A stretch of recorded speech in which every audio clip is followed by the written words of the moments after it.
गांव के बाहर एक पुरानी हवेली थी। लोग कहते थे वहां कोई रहता है जो दिखता नहीं पर महसूस होता है। सालों से उस हवेली के पास कोई नहीं गया था। सूरज ढलते ही रास्ता खाली हो जाता। पेड़ों की परछाइयां जमीन पर ऐसे फैल जाती जैसे किसी के लंबे हाथ। उसी गांव में शहर से आया एक युवक आरव। उसे इन बातों पर हंसी आती थी। पहली रात ही उसने तय किया कि वो उस हवेली को देखेगा। चांद आधा था, हवा ठंडी थी। जैसे ही उसने हवेली का दरवाजा धक्का देकर खोला, अंदर से एक ठंडी लहर उसके शरीर से टकराई। अचानक छन छन पायल की आवाज। आरव ठिठक गया। सीढ़ियों पर सफेद साड़ी में एक स्त्री खड़ी थी। उसकी आंखें गहरी, चमकती हुई, जैसे अंधेरे में दो दीपक। तुम आ गए। उसकी आवाज में अपनापन था। आरव ने घबराकर पूछा, कौन हो तुम? वो मुस्कुराई, मैं वही हूं जिसका इंतजार तुम्हें भी था और मुझे भी। और फिर वो गायब हो गई। आरव का दिल जोर से धड़क रहा था। पर अजीब बात थी, डर कम था, आकर्षण ज्यादा। अगली रात वो फिर गया। इस बार वो हवेली के बगीचे में खड़ी थी। चांदनी उसके चेहरे पर पड़ रही थी। मैं यक्षिणी हूं, उसने कहा, सदियों से बंधी हुई एक श्राप में। आरव चुप था। मैं हर 100 साल में जागती हूं अपने प्रेम को खोजने, जिसने मुझे अधूरा छोड़ दिया था। और तुम्हें लगता है वो मैं हूं? वो उसकी आंखों में देखती रही। तुम वही हो। दिन बीतने लगे। आरव अब हर रात हवेली जाता। गांव में अजीब घटनाएं शुरू हो गई। पशु अचानक मरने लगे। कुएं का पानी लाल हो गया। लोग डर गए। गांव के बुजुर्ग ने आरव को रोका। वो प्रेम नहीं करती, वो जीवन लेती है। आरव ने यकीन नहीं किया। लेकिन उस रात हवेली में सब बदल गया। दीवारों पर खरोंचें थीं, फर्श पर सूखे खून के निशान। यक्षिणी सामने खड़ी थी, पर अब वो सुंदर नहीं थी। उसकी आंखें लाल थीं, दांत नुकीले, चेहरा विकृत। तुम मुझे छोड़कर नहीं जा सकते। उसकी आवाज अब मधुर नहीं, भारी और डरावनी थी। आरव पीछे हटने लगा। तुमने मुझसे झूठ कहा, वो चीखी। हवेली कांप उठी। मैं प्रेम करती हूं, पर मेरा श्राप मुझे मजबूर करता है।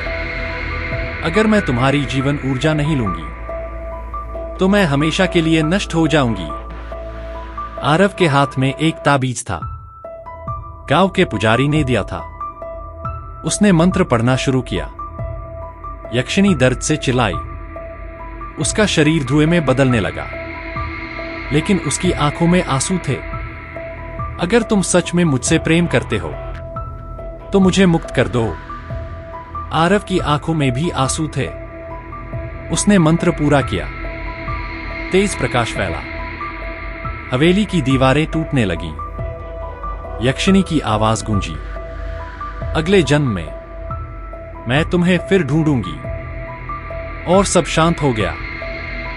सुबह हवेली खंडहर बन चुकी थी। गांव में शांति लौट आई। आरव ने सोचा सब खत्म हो गया। लेकिन कुछ हफ्तों बाद रात को उसके कमरे में वही पायल की आवाज गूंजने लगी। छन छन। खिड़की के बाहर चांदनी में एक परछाई दिखती। धीरे से वही आवाज, मैं वापस आ गई हूं। आरव का शरीर सुन्न हो जाता, क्योंकि इस बार उसके अंदर डर नहीं था, सिर्फ इंतजार था।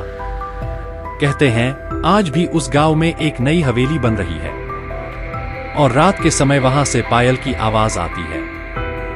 लोग कहते हैं एक युवक हर रात छत पर खड़ा होकर किसी अदृश्य स्त्री से बातें करता है। उसकी आंखों में अजीब सुकून होता है। शायद प्रेम सच में अमर होता है, या शायद कुछ प्रेम सिर्फ श्राप होते हैं। और यक्षिणी का प्रेम कभी खत्म नहीं होता। रात गहरी थी। आसमान में बादल चांद को ढक कर फिर हटा रहे थे। आरव अपने कमरे में लेटा था, लेकिन उसकी आंखों में नींद नहीं थी। हर बार जब वो आंखें बंद करता, उसे वही चेहरा दिखता। सफेद साड़ी, गहरी आंखें, हल्की मुस्कान। तुम आ गए। वो आवाज उसके कानों में गूंजती रही। आधी रात के बाद अचानक छन छन पायल की आवाज उसके कमरे के बाहर सुनाई दी। आरव का दिल जोर से धड़कने लगा। उसने धीरे से दरवाजा खोला। बरामदे में कोई नहीं था, लेकिन ठंडी हवा का झोंका उसके चेहरे से टकराया। और फिर सीढ़ियों के नीचे वही आकृति खड़ी थी। वो मुस्कुरा रही थी। तुम डरते क्यों हो? उसकी आवाज अब पहले से ज्यादा मधुर थी। आरव सीढ़ियां उतरने लगा, जैसे किसी अदृश्य शक्ति ने उसे खींच लिया हो। तुम मेरे पास क्यों आती हो? उसने पूछा। वो धीरे धीरे उसके चारों ओर घूमने लगी। क्योंकि तुम मुझे महसूस करते हो, बाकी सब सिर्फ डरते हैं। उसके शब्दों में अजीब सच्चाई थी। वो अचानक उसके बिल्कुल सामने आ गई, इतनी करीब कि उसकी ठंडी सांस आरव की त्वचा को छू रही थी। तुम्हें याद नहीं, लेकिन तुमने मुझसे वादा किया था। आरव की आंखों में उलझन थी। कौन सा वादा? उसकी आंखें एक पल के लिए गहरी हो गईं, जैसे किसी पुराने समय की परछाई उनमें तैर गई हो। अचानक हवेली की दीवारों पर छायाएं दौड़ने लगीं, जैसे कोई अतीत जीवित हो उठा हो। आरव ने देखा, एक पुराना राजमहल, एक राजकुमारी और एक सैनिक। सैनिक वही था, उसका चेहरा आरव जैसा। राजकुमारी वही थी, जो अब उसके सामने खड़ी थी। तुमने मुझे छोड़ा था। उसकी आवाज अब टूट रही थी। युद्ध में गए और लौटकर कभी नहीं आए। हवा भारी हो गई। मैंने इंतजार किया, सालों तक। फिर श्राप मिला, जब तक तुम्हारी आत्मा फिर मेरे पास नहीं आएगी, मुझे मुक्ति नहीं मिलेगी। आरव के सिर में दर्द होने लगा, जैसे कोई भूली हुई यादें जबरदस्ती जाग रही हों। वो पीछे हटना चाहता था, लेकिन उसके पैर जमीन से जैसे चिपक गए थे। तुम मुझे छोड़कर फिर नहीं जाओगे, है ना? उसकी आंखें अब विनती कर रही थी। अचानक बाहर से कुत्तों के भौंकने की आवाज आई। हवेली का दरवाजा जोर से बंद हुआ, और उसी पर उसका चेहरा बदलने लगा। मुस्कान गायब, आंखें गहरी लाल। अगर इस बार भी तुमने मुझे छोड़ा, उसकी आवाज दो परतों में गूंज रही थी, तो इस गांव में कोई नहीं बचेगा। आरव का शरीर कांप उठा। उसने हिम्मत जुटाकर कहा, अगर ये प्रेम है, तो इसमें धमकी क्यों? कुछ पल के लिए सन्नाटा छा गया। फिर उसके चेहरे पर दर्द उभरा, क्योंकि प्रेम और श्राप अब मेरे लिए एक ही हैं। अचानक सब अंधेरा हो गया। जब आरव की आंख खुली, वो अपने कमरे में था। सुबह हो चुकी थी, लेकिन उसके गले पर उंगलियों के निशान थे, ठंडे, नीले, साफ दिखाई देने वाले। और मेज पर रखी थी एक पुरानी चांदी की पायल। वही आवाज, छन छन, अब उसके कमरे के अंदर से आ रही थी। और इस बार आरव समझ गया था, ये कहानी अभी शुरू हुई है। सुबह की धूप खिड़की से अंदर आ रही थी, लेकिन आरव के कमरे में ठंडक वैसी ही थी। उसकी मेज पर रखी चांदी की पायल अब भी चमक रही थी, जैसे किसी ने अभी अभी उतारी हो। उसने कांपते हाथों से पायल उठाई।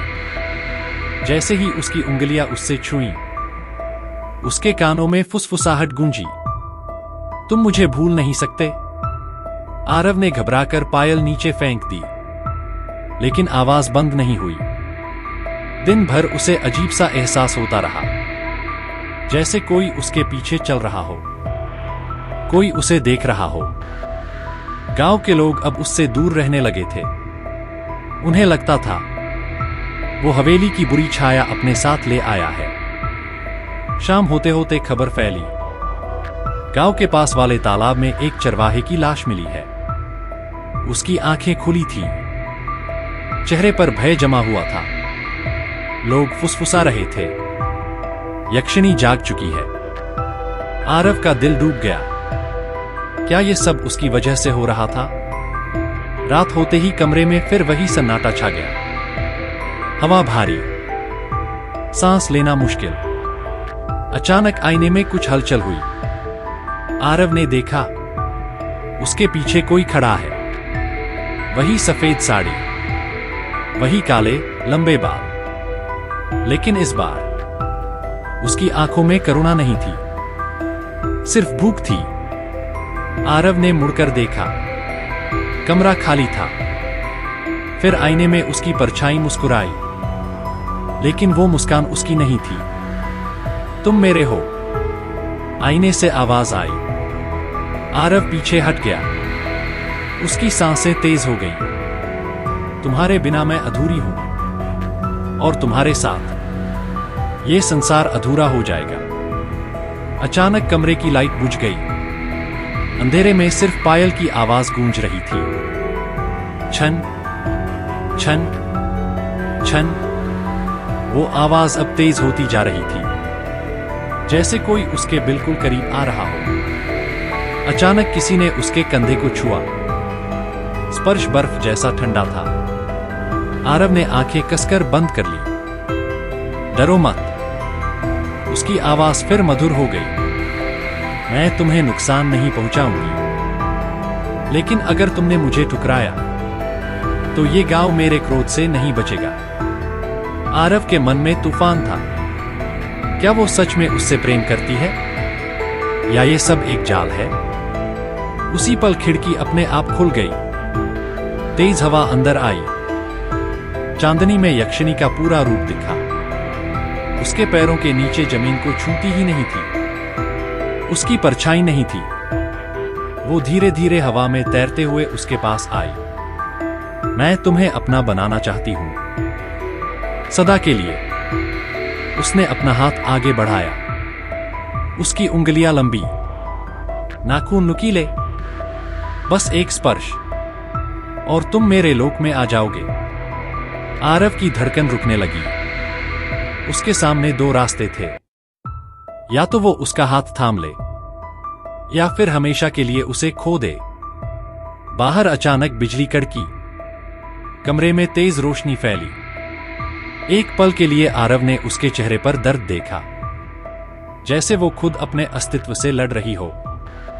मुझे मजबूर मत करो। उसकी आवाज कांप रही थी। मेरा श्राप हर रात मजबूत हो रहा है, और अगर तुमने मुझे स्वीकार नहीं किया तो अगली सुबह ये गांव श्मशान होगा। हवा थम गई। कमरा फिर शांत हो गया। यक्षिणी गायब थी, लेकिन फर्श पर खून से लिखा था, कल आखिरी रात है। आरव घुटनों के बल बैठ गया। उसे समझ आ चुका था, अब यह सिर्फ उसका और यक्षिणी का मामला नहीं रहा। कल रात या तो प्रेम जीतेगा, या पूरा गांव उसकी कीमत चुकाएगा। और पायल की धीमी आवाज अब भी कमरे के कोने से आ रही थी। अगली सुबह गांव पर अजीब सन्नाटा था। पक्षियों की आवाज भी जैसे थम गई थी। आरव सारी रात नहीं सोया। फर्श पर खून से लिखे शब्द अब गायब थे, लेकिन निशान अभी भी गीले थे। कल आखिरी रात है। उसके मन में वही वाक्य गूंज रहा था। वो सीधे गांव के सबसे पुराने मंदिर पहुंचा। वहां एक वृद्ध पुजारी रहते थे, जिनकी आंखों में अजीब गहराई थी। आरव ने सब कुछ बता दिया। पुजारी कुछ देर चुप रहे, फिर धीमे स्वर में बोले, वो साधारण आत्मा नहीं है, वो यक्षिणी है, धन, सौंदर्य और मोह की रक्षक। लेकिन जब प्रेम में धोखा मिलता है तो वही शक्ति विनाश बन जाती है। आरव की सांस अटक गई। उसे मुक्त कैसे किया जाए? पुजारी ने मंदिर के पीछे से एक पुराना संदूक निकाला। उसमें एक ताबीज, कुछ राख और एक ताम्रपत्र था। सदियों पहले एक राजकुमारी ने एक सैनिक से प्रेम किया। युद्ध में सैनिक मारा गया और राजकुमारी ने तंत्र साधना कर उसे वापस लाने की कोशिश की, पर साधना अधूरी रह गई। वो यक्षिणी बन गई, आधी जीवित आधी मृत। आरव का दिल धड़क उठा।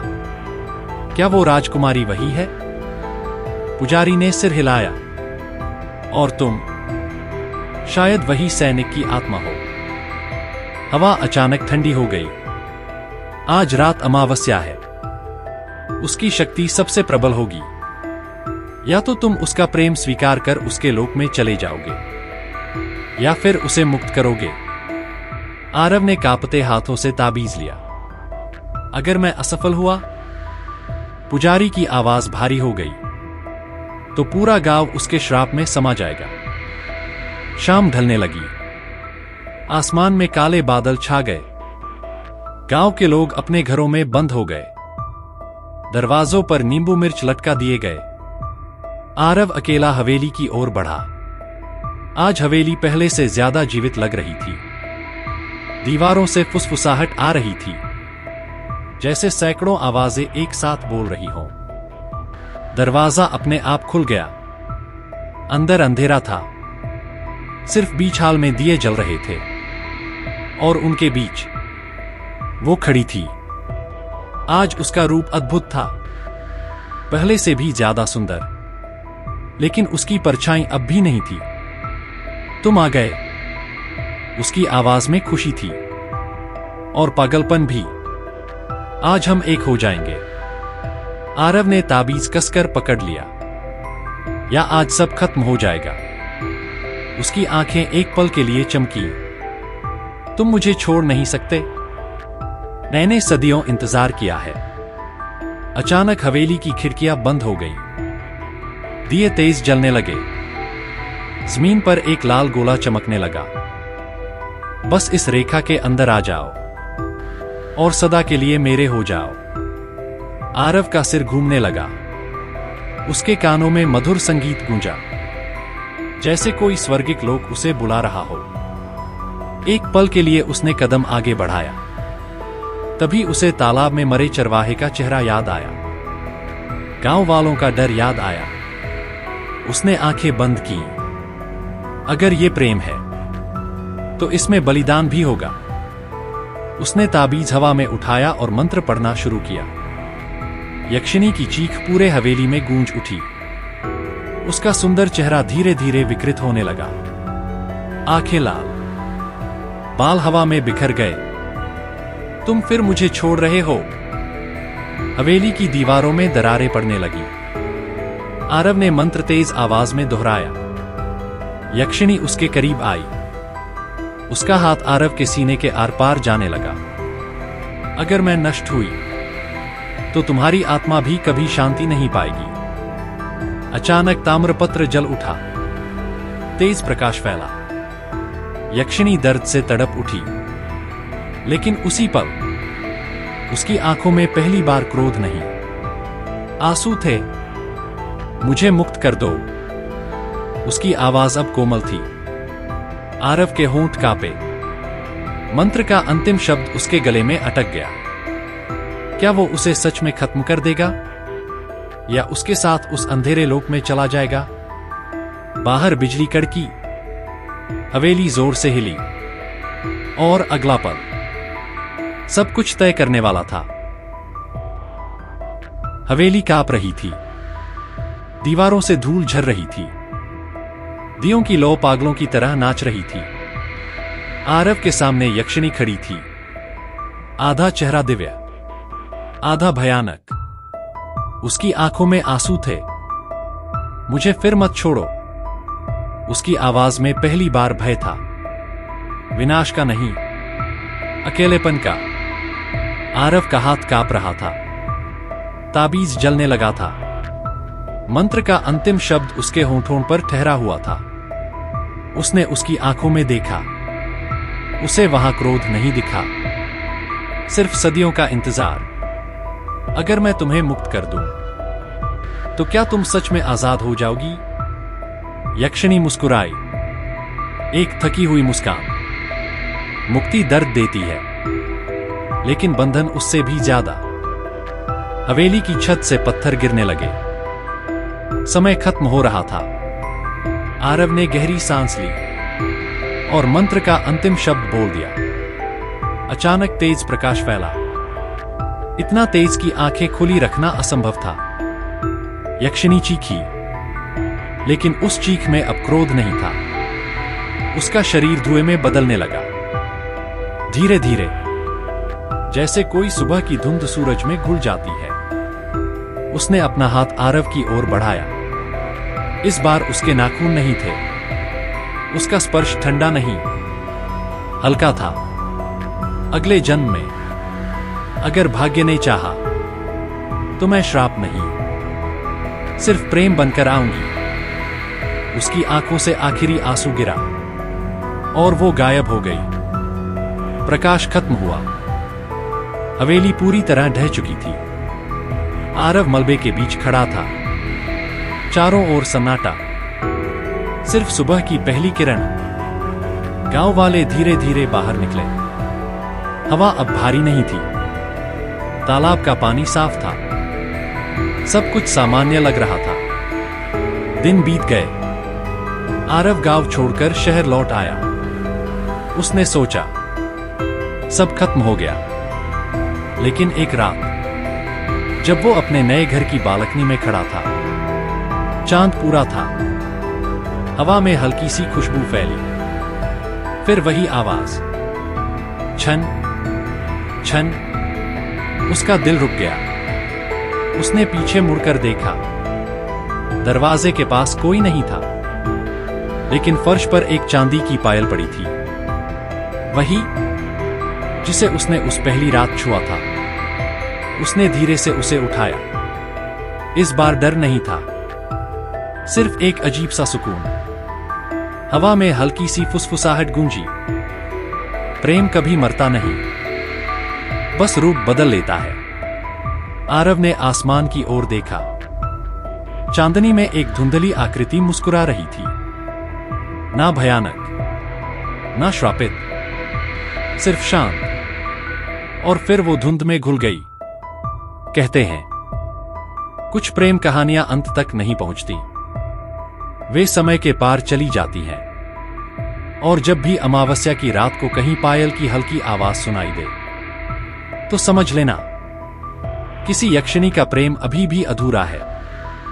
क्योंकि यक्षिणी का प्रेम मुक्त होकर भी कभी पूरी तरह खत्म नहीं होता। अगर आपको यक्षिणी का प्रेम की ये कहानी पसंद आई हो और आप जानना चाहते हो कि अगले जन्म में क्या सच में उनका मिलन हुआ, तो अभी इस चैनल को सब्सक्राइब कर लीजिए, क्योंकि ऐसी ही रहस्यमय, डरावनी और दिल छू लेने वाली कहानियां आपको यहीं मिलेंगी। वीडियो को लाइक करें, अपना अनुभव कमेंट में जरूर लिखें। क्या आपको लगता है यक्षिणी सच में मुक्त हुई थी, या वो आज भी किसी का इंतजार कर रही है?